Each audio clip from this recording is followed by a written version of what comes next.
Hi,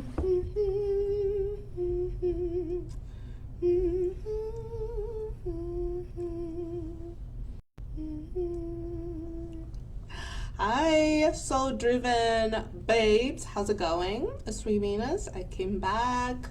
I have this ease game that I want to play with y'all. It's gonna be a little fun. I only have like 27 minutes because my cousin and her wife are here for my birthday. So yeah, can't wait. But I wanted to talk more about this emotional survival mode because a lot of us are in the matrix are going through emotional survival mode, and that's how the matrix actually, how it makes it stronger. Emotional survival mode, right? So what is emotional survival mode? Let me bring out my notes here. So emotional survival mode, it's a subconscious state where your energy is wired for protection, proving, and enduring, and this prevents you from actually expanding, radiating, being magnetic, being at ease, embodying your dream self, right? And the reason why you're constantly disconnected from this version of you really want, you're like, oh my gosh, like it's because you are in either one of these 5 different states of being. So we're gonna play a little dis-ease game, and I want you to let me know which state you're in, right? So the first one is called Robocop. It's top heavy. When you're in a Robocop or top heavy state of being, it's because you're constantly overthinking, you're experiencing mental exhaustion, right? So your overthinking is creating mental exhaustion. You're constantly second guessing everything that you do. You're constantly needing external confirmation that you're actually doing something right. So literally you do one thing and you're like, I need confirmation. You can't even live in a state of faith because you're constantly judging everything you're doing. You're constantly questioning if where you're going is the right way. So you can't access your divine authority. You can't access your radiance, your certainty, because you're in the unknown, because you don't have all the ducks in the row. You don't know everything. And also you're over analyzing your emotions. You're analyzing them instead of actually experiencing them, because experiencing them is what actually unlocks the wisdom. When you're thinking them, nothing is happening, right? And which makes it really hard to trust your intuition, because your intuition, you gotta experience your emotions, and then your intuition will be like, okay, bet, let me cook. Oh, okay, this is where we need to go, right? So if you're constantly asking yourself like, oh my gosh, like what if this happened? Overthinking of the worst case scenario, like, oh my gosh, like what if I fail, if I do this, what if everyone thinks, you're creating a whole plot line of what's gonna go down. And it's never gonna happen. Think of all the times that you've thought of something bad happening and it never happened. But you wasted your energy just creating something a dead story, dead meat, right? So if you're constantly afraid of getting it wrong, having that inner chatter, creating this fantasy of things getting worse, you're making it unsafe for your human and your inner child to play, to create joy. So you're misusing all the energy. That energy you're just like wasting, draining it, right? So you're creating problems and drama that is not even there. And you're ruminating in your fantasies, you're chewing, chronically overthinking. And that's what's feeding that emotional survival mode. And this is why most of your energy is going up and making yourself top heavy. So what you want to really think about is what triggers my emotional survival mode in my head? What stories? What am I saying to myself? I want you to write all of this down. Write all of this down. And if this is you, if you're a Robocop, if you're like constantly like every action you're like this, right? You're too stifled because you're overthinking everything. You can't even enjoy your life. Let me know. Just say Robocop or top heavy, and then I'm gonna create a video with a tailored solution for you. But I want you to be very specific. Like, what is the dominant story that you're constantly overthinking? What is it? And I want you also to think about where you got this habit from of overthinking, of living in your body. What triggered it? What is making it unsafe for you to be in your body? Because that's the main problem right now. Why is it unsafe for you to just surrender and just be with yourself, with your human in your body? That's the question for you. The second one, I call it the Hollywood. Right, Hollywood, because you love to woo others. You love to woo others, but everybody but yourself. You can't woo yourself. You can't validate yourself, but you are seeking for other people to do it for you, right? And some of the time, you're actually not even aware of it, right? Most of the time, actually, because you're measuring your self-worth with how much you achieve, how much approval you get, how many likes you get, how many people view your post, how well others receive you. Like, do you have more people saying nice things about me or not? And if they're not, you don't feel great about yourself, right? That's a subtle way too.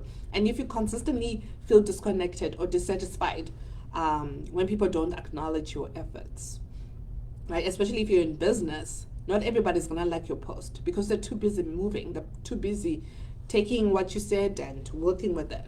But it's Facebook, social media is created in a way that you have to like, and that's how it's created, right? We see other people with more likes. We're like, oh my gosh, they're more validated, they're more worthy, they're somebody. I'm not, because I only have one like if I'm lucky. They have 500,000 followers and I have 5,000 followers, so I'm not anybody. You see what I mean? It's very subtle. It's subconscious. And when you're not aware of these subconscious things, you become entrapped by them. So you want to pay attention to that. Do you find yourself constantly over-explaining your feelings, your choices, your boundaries so others understand, right? You're constantly trying to validate your existence. You're trying to make others feel and see you and to hear you and to appreciate you. Are you trying to make them do that? If you're doing that, you're doing too much, right? You're seeking their validation instead of doing it for yourself. So if you're Hollywood, right? Your energy is being invested to make other people the main character. Even though when you convince yourself, you're convincing yourself that you're the main character. You're actually investing in other people being the main character. Because it's energy. It's very subtle. It's energy. Of course you're the main character, but your human is not acting like you're the main character because there's this programming that's going on, right? So you cover this deep insecurity with seeking external sense of security. Maybe you're that kind of person who likes having status, you're chasing your life you're motivated by having a status quo. Like, once I'm this status, then I'm somebody, then I'm competent, then they will respect me, then I'll be somebody, right? You're creating disconnection from already being that person right now. So the worst of this would look like actually creating your entire life, choosing hobbies, relationships, and having career achievements that are actually to make other people happy, to make your parents happy, to make your peers happy, right? And you don't even know it until it's too late. You're like, man, I've wasted 30 years, 40 years creating a life to make other people happy, to prove myself, to make other people happy, to make other people finally accept me, to finally belong. Meanwhile, it was your inner being that was seeking that validation from you. And the main problem here is that you have a shallow relationship with your most authentic self. And there's a quick solution for this. Quick solution. Just let me know if you're Hollywood. Right? Are you wooing others but yourself? Let me know. The third one is what I call Shrink-aling-aling. Shrink-aling-aling. So you're consistently stuck in cycles of guilt and shame if you're a Shrink-aling-aling. So if you constantly feel like you're too much or you're not enough, at the same time, like, there's no solid ground within you. There's no a strong sense of self, right? Like, right now, like, I'm just being myself. I don't feel guilt and shame for showing up the way I do, or creating the way I do. But if you constantly feel shame and guilt for just being you, or you apologize for being too loud, for just being you, for just existing, apologizing for needing rest, for holding your boundaries, for saying no, right? If you constantly apologize for choosing yourself, you're over trying to explain yourself why you're doing this. Another way also would be you're holding on to past mistakes. You're replaying your mistakes over and over and over and over again, right? And you're using your past failures, your failures as proof of unworthiness, instead of seeing it as like proof of growth, proof of an opportunity to elevate to a higher consciousness. You're seeing it as like, ooh, there's something wrong here, right? Or also, you might feel bad for desiring more peace, more ease, more pleasure, more abundance. If you feel bad for wanting this, yeah, you're a Shrink-aling-aling, right? So let me know in the comment section if this is you.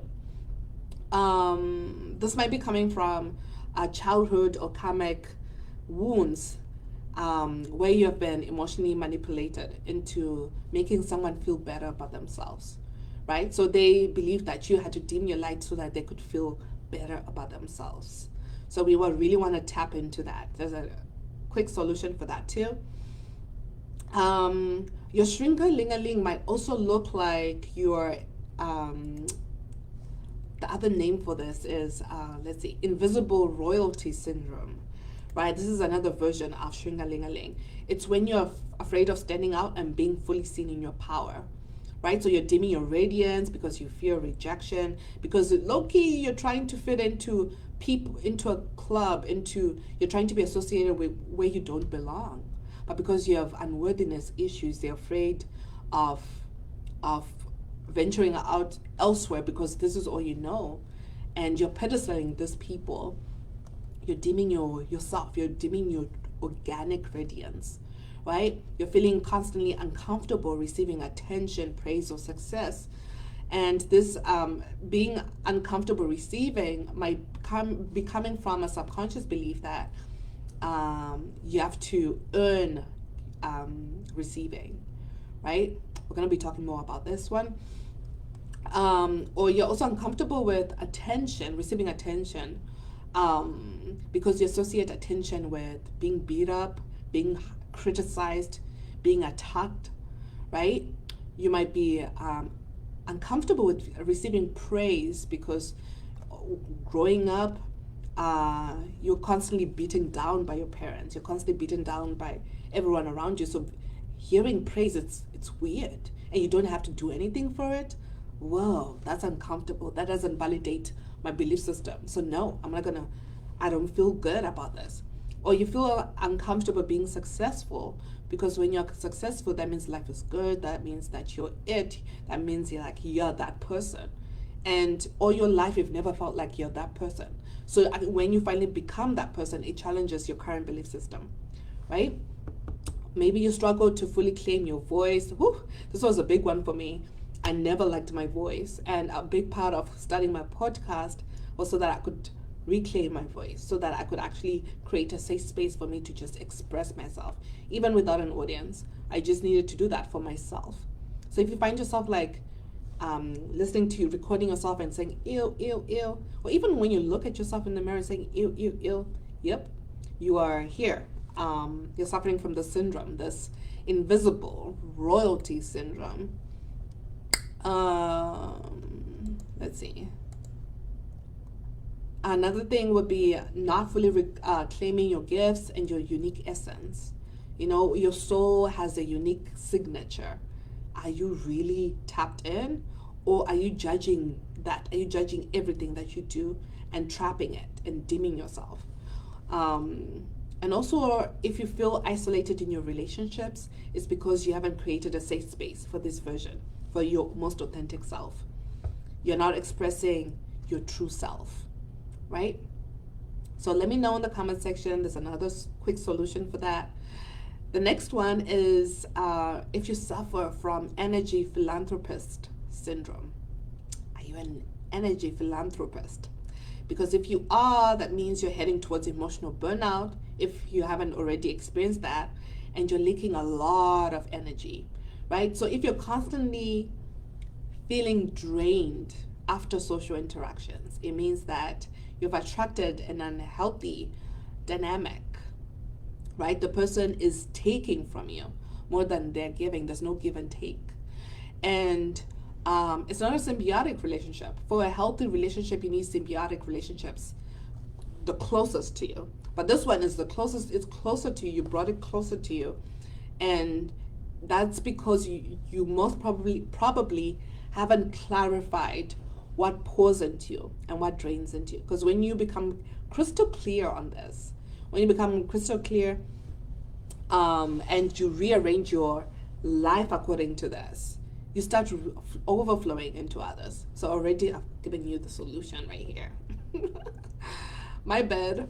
But yeah, that's your solution right there. But please let me know if you're an energy philanthropist. Put it in the comment section. So if you constantly find yourself overgiving, overworking, overfunctioning to feel worthy, if you feel like, my mom would always say, I'll die, I'll rest when I die. Imagine what that means in your subconscious. You're not unworthy, you're not worthy of rest. But deep rest is where everything changes, right? And especially with this toxic hustle culture of sacrificing your sleep, they're sacrificing the sleep to be 10 steps ahead of everybody so they can get all their money. But once they get all their money and they've lost sleep, the loss of sleep and deep rest, it's creating dis-ease within themselves. And in 20, 30 years, that disease would manifest into physical ailment. And they'll use all that money they were working towards to heal that. You see, it's counterintuitive. You want to deep rest so that you already are, you already become the quality of life you desire. And everything that you do in the future is just to amplify what you've already created for yourself, right? So when you, another sign is also when you're feeling resentful towards people who have an easier life. It's a sign that, hey, you're not in alignment with your soul driven radiance. You're not in alignment. You're not in alignment. Come back within and check your X's and O's, right? So everyone you see outside of you when you're feeling jealous and resentful, they're messengers. They're energy messengers. They're reminding you like, oh, this is the version of me I desire to be, but I'm disconnected from it because of what's happening right now, right here. It's all information, right? So also when you feel your body is always tense, heavy, and restless, no matter what, no matter how much you sleep, even when you're just still, you're just heavy, you're just off, you're an energy philanthropist. So I hope that solution helps you. And if it doesn't, really let me know like what's going on. What are you doing? What are you doing? What are you doing in your relationships? Your boundaries are lacking. So you want to rearrange the closest relationships to you so that they're symbiotic. But you will know which ones are symbiotic when you clarify your needs. If you don't know what your needs are, and you want to go back to that toolbox that I gave you, this the God-given throne toolbox that we did in 7 days, that will help you with this. The last one is struggle boss. Struggle boss resists ease and divine flow. So you subconsciously believe struggle makes you stronger, more valuable, and more deserving. You're like, you gotta work because I don't feel worthy to receive now because I gotta work. But listen, I don't want to say it because I'm gonna add that into the now I'm gonna say it because I'm not gonna remember. You're a child of God, so everything that God owns, you already have it. Even though you might not have it right here, right now, because of your belief system, you can access it. But you're a child of God, so everything that God creates and owns, you own it automatically. But it's because you have disconnected from your divinity. You're disconnected from your God-given throne. You don't feel worthy to sit in your God-given throne, which is why you're struggling so that you feel worthy to finally sit in that God-given throne, which is just making you wait and wait and wait whilst you watch other people access it quicker and easier. So it's your choice, right? So if you're feeling unsafe when things are too good, when you're waiting for things to go wrong, you're anticipating the worst case scenario like the first one, but here it's more of you're not overthinking, but you're just resisting ease. You're not fitting into the present moment like a glove, right? And just being here and like, feeling yourself like, oh, what's this? Where am I? What's my state of being? Oh, what do I need to transmute this? No, you're not there. You're just like, you're here, you're feeling uncomfortable, but you're just going. You're not really tapping in within your body, within your consciousness. And because of this, you self-sabotage when you start experiencing momentum towards your dream creation. And you sabotage your abundance. And then you overcomplicate things. Life can be simple, right? And when you overcomplicate things, that means you're using more energy than you have. Instead of using that energy to do more things, to expand your dream life, maybe to do things that you actually enjoy, to create another revenue, you're using this energy to do this, to overcomplicate things, to make your life more difficult than it needs to. So if this is you, if you're overcomplicating, if you feel unsafe for life to feel too good, you're a struggle boss. Let me know in the comment section. And there's a quick solution for that too. So yeah, so these are this was the little game that I created. I hope you enjoyed it as much as I did. So if you any of these states activated you, you're most probably creating your life from a reactive state of being. I'm going to show you how to transmute that reactive state of being so that every time it happens, you know what to do next. And some of these might happen they might interchange as well. So it's good to be aware, to just keep this close to you so that you know what to do next, right? So yeah, this is the biggest trap on earth right now. It's emotional survival mode. And when you're not aware of this, you become more entrapped and more entangled in the matrix system. So once you master this, you'll be able to go and just show other people how to do it. But we don't teach other people from telling them what to do. We show other people how to do it from mastering it within ourselves, right? So let me know which state you're in, which one is the most activating for you, and then we can take it from there. Otherwise, see you on the other side.